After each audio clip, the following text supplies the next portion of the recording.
Charles Spurgeon, o príncipe dos pregadores, 1834-1892. No período da Inquisição, na Espanha, sob o reinado do imperador Carlos V, milhares de crentes foram queimados em praça pública ou enterrados vivos. O filho de Carlos V, Filipe II, em 1567, levou a perseguição aos Países Baixos, declarando que, ainda que lhe custasse 1000 vezes a sua própria vida, limparia todo o seu domínio do protestantismo. Antes da sua morte, gabava-se de ter mandado ao carrasco pelo menos 18.000 hereges. Ao começar esse reinado de terror nos Países Baixos, muitos milhares de crentes fugiram para a Inglaterra. Entre os que escaparam do concílio de sangue, encontrava-se a família Spurgeon. Na Inglaterra, contudo, o povo de Deus não estava completamente livre da perseguição, passando a maior parte do tempo sentado, por se achar fraco demais para se deitar. Os bisavós de Carlos eram crentes fervorosos e criaram os filhos na admoestação do Senhor. Seu avô paterno, depois de quase 50 anos de pastorado no mesmo lugar, podia dizer: "Não passei nem uma hora triste com a minha igreja depois que assumi o cargo de pastor." O pai de Carlos, Tiago Spurgeon, era o amado pastor de Stambourne. Carlos, quando ainda criança, interessava-se pela leitura de O Peregrino, pela história dos mártires e por diversas obras de teologia. É impossível calcular a influência dessas obras sobre a sua vida. O que era precoce nas coisas espirituais vê-se no acontecimento que passamos a relatar. Com apenas 5 anos de idade, Carlos percebeu profundamente o cuidado do avô com relação ao procedimento de um dos membros da igreja, mais conhecido como Velho Rhodes.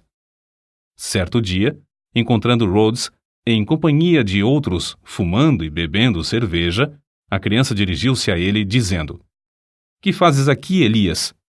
O velho Rhodes, arrependido, contou então ao seu pastor como a princípio se irou com o pequeno Carlos, mas por fim sentiu-se quebrantado. Desde aquele dia, o velho Rhodes andou sempre perto do Salvador. Quando ainda em tenra idade, Carlos foi por Deus convencido do pecado. Durante alguns anos, sentia-se uma criatura sem esperança e sem conforto.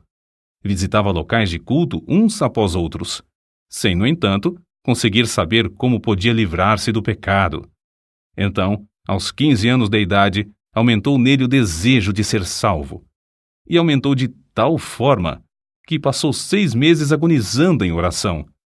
Nesse tempo, assistiu a um culto numa igreja em que o pregador não pudera comparecer por causa de uma grande tempestade de neve. Na ausência do pastor, um sapateiro se levantou para pregar às poucas pessoas presentes e leu este texto: "Olhai para mim e sede salvos, todos os confins da terra."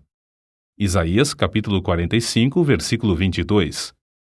O sapateiro, inexperiente na arte de pregar, só fazia repetir a passagem e dizer: "Não vos é necessário levantar um pé, nem um dedo. Não vos é necessário estudar no colégio para saber olhar, nem contribuir com 1000 libras. Olhai para mim, não para vós mesmos. Não há conforto em vós. Olhai para mim, suando grandes gotas de sangue. Olhai para mim, pendurado na cruz. Olhai para mim, morto e sepultado. Olhai para mim, ressuscitado. Olhai para mim à direita de Deus." Em seguida, fitando os olhos em Carlos, disse: "Moço, tu pareces ser miserável. Serás infeliz na vida e na morte, se não obedeceres." Então, gritou ainda mais: "Moço, olha para Jesus. Olha agora." O rapaz olhou e continuou a olhar até que, por fim, um gozo indizível entrou na sua alma. O recém-salvo, ao perceber as constantes investidas do maligno, foi tomado pela aspiração de fazer todo o possível para receber o poder divino e, assim, frustrar a obra do inimigo do bem. Spurgeon, por exemplo, aproveitava todas as oportunidades para distribuir folhetos. Também entregava-se de todo o coração a ensinar na escola dominical, onde alcançou de início o amor dos alunos e, por intermédio destes, a presença dos pais na escola. Com a idade de 16 anos, começou a pregar. Acerca desse fato, declarou: "Quantas vezes me foi concedido o privilégio de pregar na cozinha da casa de um agricultor ou num celeiro. Alguns meses depois de pregar seu primeiro sermão, foi chamado a pastorear a igreja em Waterbeach. Ao fim de 2 anos, essa igreja de 40 membros passou a ter 100. Como o jovem pregador tinha o desejo de aperfeiçoar-se, o diretor de uma escola superior, de visita à cidade na ocasião, marcou 1 hora para tratar com ele acerca desse assunto. A criada que recebeu Carlos, porém, descuidou-se e acabou não chamando o professor, que saiu sem saber o que o moço esperava. Mais tarde, já na rua, Carlos, um tanto triste, ouviu uma voz dizer-lhe: "Buscas grandes coisas para ti? Não as busques." Foi então, ali mesmo, que abandonou a ideia de estudar naquele colégio, convencido de que Deus o dirigia para outras coisas. Não se deve concluir, contudo, que Carlos Spurgeon tenha desistido de se educar. Depois disso, ele aproveitou todos os momentos livres para estudar. Disse que alcançou fama de ser um dos homens mais instruídos de seu tempo. Spurgeon havia ministrado em Waterbeach apenas durante 2 anos, quando foi chamado a pregar na Park Street Chapel, em Londres. O local era inconveniente para os cultos e o templo, que tinha assentos para 1.200 pessoas, era demasiado grande para a plateia. No entanto, havia ali um grupo de fiéis que nunca cessou de rogar a Deus por um glorioso avivamento. Esse fato é assim registrado nas palavras do próprio Spurgeon. No início, eu pregava somente a um punhado de ouvintes. Contudo, não me esqueço da insistência das suas orações. Às vezes, parecia que rogavam até verem realmente a presença do anjo do concerto, Cristo, querendo abençoá-los. Mais de uma vez nos admiramos com a solenidade das orações até alcançarmos quietude, enquanto o poder do Senhor nos sobrevinha. Assim desceu a bênção. A casa se encheu de ouvintes e foram salvas dezenas de almas. Sob o ministério desse moço de 19 anos, a concorrência aumentou em poucos meses a ponto de o prédio não mais comportar as multidões. Centenas de ouvintes permaneciam na rua para aproveitar as migalhas que caíam do banquete que havia dentro da casa. Ficou resolvido que a Park Street Chapel seria reformada. Durante o tempo da obra, os cultos eram realizados em Exeter Hall, prédio com assentos para 4.500 pessoas. Ali, em menos de 2 meses, a assistência era tão numerosa que as ruas, durante os cultos, se tornavam intransitáveis. Quando voltaram para a Chapel, o problema, em vez de ter sido resolvido, ficou maior. 3.000 pessoas ocupavam o espaço preparado para 1.500. O dinheiro gasto, que alcançou uma elevada soma, fora desperdiçado. Tornou-se necessário voltar para o Exeter Hall, mas nem este auditório comportava mais o público presente. A igreja, então, tomou uma atitude espetacular. Alugou o Surrey Music Hall, o prédio mais amplo, imponente e magnífico de Londres, construído para diversões públicas. As notícias de que os cultos haviam passado do Exeter Hall para o Surrey Music Hall eletrificaram toda a cidade de Londres. O culto inaugural foi anunciado para a noite de 19 de outubro de 1856. Na tarde do dia marcado, milhares de pessoas para lá se dirigiram para achar assento. Quando por fim o culto começou, o prédio no qual cabiam 12.000 pessoas estava superlotado e havia mais 10.000 fora que não puderam entrar. No primeiro culto no Surrey Music Hall, notaram-se vestígios da perseguição que Spurgeon teria de encarar. Após a leitura das Escrituras, os inimigos da obra de Deus se levantaram, gritando: "Fogo! Fogo!" Apesar de todos os esforços de Spurgeon e de outros crentes, a grande massa de gente alvoroçou-se e movimentou-se em pânico, de tal modo que 7 pessoas morreram e 28 ficaram gravemente feridas. Depois que tudo serenou, acharam-se espalhados em toda a parte do prédio roupas de homens e senhoras, chapéus, mangas de vestidos, sapatos, pernas de calças, mangas e paletós, xales, etc. Objetos esses que as milhares de pessoas aflitas deixaram, na luta para escapar do prédio. Spurgeon comportou-se com a maior calma durante todo o tempo da indescritível catástrofe, mas depois passou dias prostrado, sofrendo em consequência do tremendo choque. As notícias sobre as trágicas ocorrências durante o primeiro culto no Surrey Music Hall concorreram para aumentar o interesse pelos cultos, em vez de prejudicarem a obra. De um dia para outro, Spurgeon, o herói do sul de Londres, tornou-se um vulto de projeção mundial. Aceitou convites para pregar em cidades da Inglaterra, Escócia, Irlanda, Gales, Holanda e França. Pregava ao ar livre e nos maiores edifícios, em média 8 a 12 vezes por semana. Nesse tempo, quando ainda moço, revelou como conseguia entender nas Escrituras os textos difíceis, isto é, simplesmente pedia a Deus: "Ó Senhor, mostra-me o sentido deste trecho." E acrescentou: "É maravilhoso como o texto, duro como a pederneira, emite faíscas quando batido com o aço da oração." Quando mais velho, disse: "Orar acerca das Escrituras é como pisar uvas no lagar, trilhar trigo na eira ou extrair ouro do minério." Acerca da vida familiar, Susana, a esposa de Spurgeon, assim escreveu: "Fazíamos culto doméstico, quer hospedados em um rancho nas serras, quer num suntuoso quarto de hotel na cidade. E a bendita presença de Cristo, que muitos crentes dizem impossível alcançar, era para ele a atmosfera natural. Ele vivia e respirava nele. Antes de iniciar a construção do famoso templo em Londres, o Metropolitan Tabernacle, Spurgeon e alguns dos membros de sua igreja ajoelharam-se no terreno, entre as pilhas de materiais, e rogaram a Deus que não permitisse que trabalhador algum morresse ou ficasse ferido durante as obras. Deus respondeu maravilhosamente, não deixando acontecer qualquer acidente durante o tempo da construção do imponente edifício, que media 80 metros de comprimento, 28 de largura e 20 de altura. A igreja começou a edificar o tabernáculo com o alvo de liquidar todas as dívidas contraídas com a aquisição de materiais e pagar toda a mão de obra antes de findar a construção. Como de costume, pediram a Deus que os ajudasse a realizar esse desejo, e tudo foi pago antes do dia da inauguração. O Metropolitan Tabernacle foi acabado em março de 1861. Durante os 31 anos que se seguiram, uma média de 5.000 pessoas se congregava ali todos os domingos, pela manhã e à noite. De 3 em 3 meses, Spurgeon pedia aos que já haviam feito parte da assistência que se ausentassem. Eles o atendiam, mas mesmo assim, o tabernáculo era superlotado por outras pessoas das massas ainda não alcançadas pela mensagem. Durante certo período, pregou 300 vezes em 12 meses.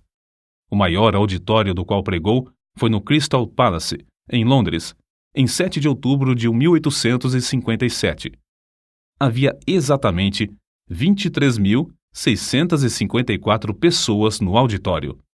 Spurgeon esforçou-se tanto nessa ocasião, e o cansaço foi tal que, após o sermão da noite de quarta-feira, dormiu até a manhã de sexta-feira. Todavia, não se deve julgar que era somente no púlpito que a sua alma ardia pela salvação dos perdidos. Também se ocupava grandemente no evangelismo individual.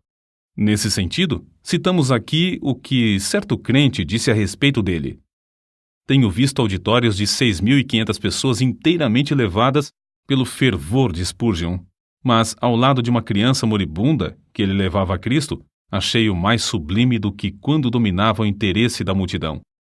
Parece impossível que tal pregador tivesse tempo para escrever. Entretanto, os livros da sua autoria constituem uma biblioteca de 135 tomos. Até hoje, não há obra mais rica de joias espirituais do que A Tesouraria de Davi, 7 volumes sobre os Salmos, escritos por Spurgeon. Ele publicou tão grande número de sermões que, mesmo lendo um por dia, nem em 10 anos o leitor os poderia ler todos. Muitos foram traduzidos em várias línguas e publicados nos jornais do mundo inteiro. Ele mesmo escrevia grande parte da matéria para seu jornal, A Espada e a Colher. Título este inspirado na história da construção dos muros de Jerusalém no tempo angustioso de Neemias. Além de pregar constantemente a grandes auditórios e de escrever tantos livros, esforçou-se em vários outros ramos de atividades. Inspirado pelo exemplo de George Mueller, fundou e dirigiu o orfanato de Stockwell. Pediam a Deus e recebiam o necessário para levantar prédio após prédio e alimentar centenas de crianças desamparadas. Reconhecendo a necessidade de instruir os jovens chamados por Deus a proclamar o Evangelho e, assim, alcançar muito maior número de perdidos, fundou e dirigiu o Colégio dos Pastores. Esse trabalho foi marcado pela mesma fé em Deus demonstrada na obra de cuidar dos órfãos.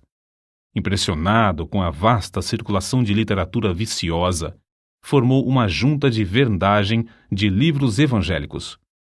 Dezenas de vendedores foram sustentados e milhares de discursos feitos, além de muitas toneladas de escrituras e outros livros terem sido vendidos de casa em casa. Acerca de tão estupendo êxito na vida de Spurgeon, convém notar o seguinte: nenhum dos seus antepassados alcançou fama. Sua voz podia pregar às maiores multidões, mas outros pregadores sem fama gozavam também da mesma voz. O príncipe dos pregadores era, antes de tudo, o príncipe de joelhos. Como Saulo de Tarso, também entrou no reino de Deus agonizando de joelhos. No caso de Spurgeon, essa angústia durou 6 meses. Depois, assim aconteceu com Saulo. A oração fervorosa virou um hábito na sua vida. Aqueles que assistiam aos cultos no grande Metropolitan Tabernacle diziam que as orações eram a parte mais sublime dos cultos.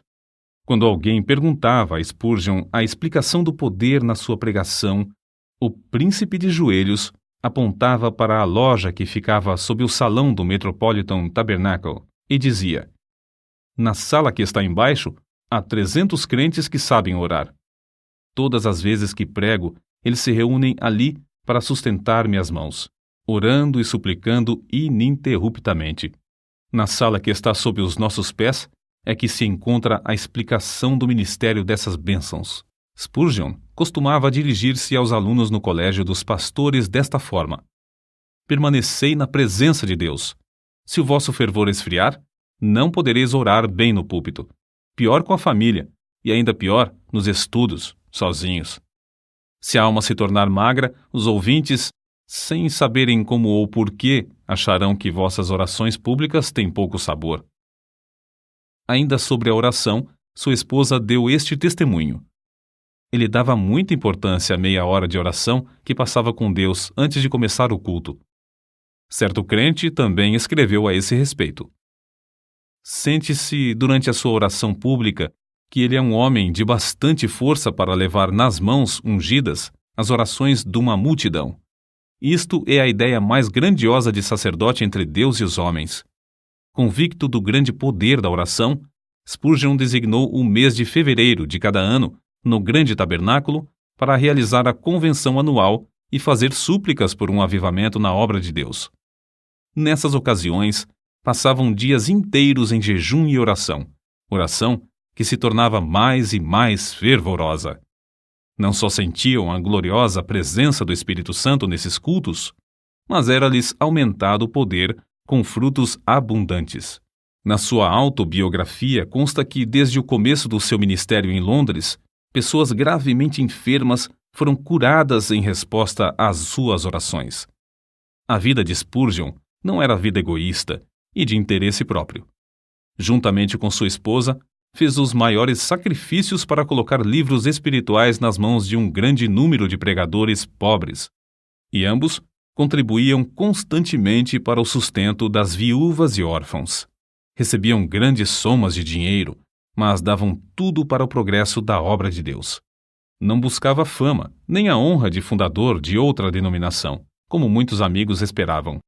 A sua pregação nunca foi feita para sua própria glória, porém, tinha como alvo levar os ouvintes a Deus através da mensagem da cruz. Considerava seus sermões como se fossem setas e dava todo o seu coração empregava toda a sua força espiritual em produzir cada um deles. Pregava confiando no poder do Espírito Santo, empregando o que Deus lhe concedera para, abre aspas, matar, fecha aspas, o maior número de ouvintes. Carlos Haddon Spurgeon recebia o fogo do céu estudando a Bíblia, horas a fio, em comunhão com Deus. Cristo era o segredo do seu poder. Cristo era o centro de tudo para ele.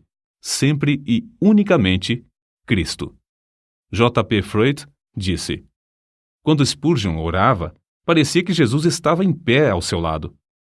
As suas últimas palavras no leito de morte, dirigidas à sua esposa, foram: ó querida, tenho desfrutado um tempo muito glorioso com meu Senhor.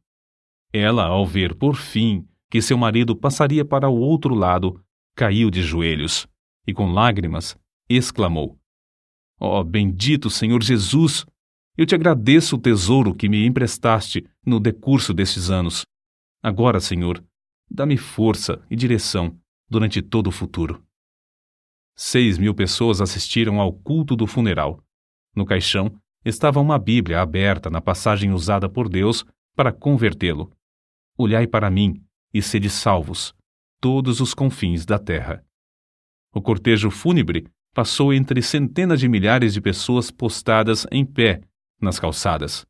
Os homens descobriam-se à passagem do cortejo e as mulheres choravam.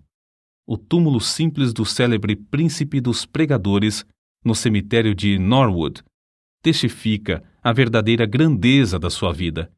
Ali estão gravadas estas humildes palavras: aqui jaz o corpo de Carlos Haddon Spurgeon, esperando o aparecimento do seu Senhor e Salvador, Jesus Cristo.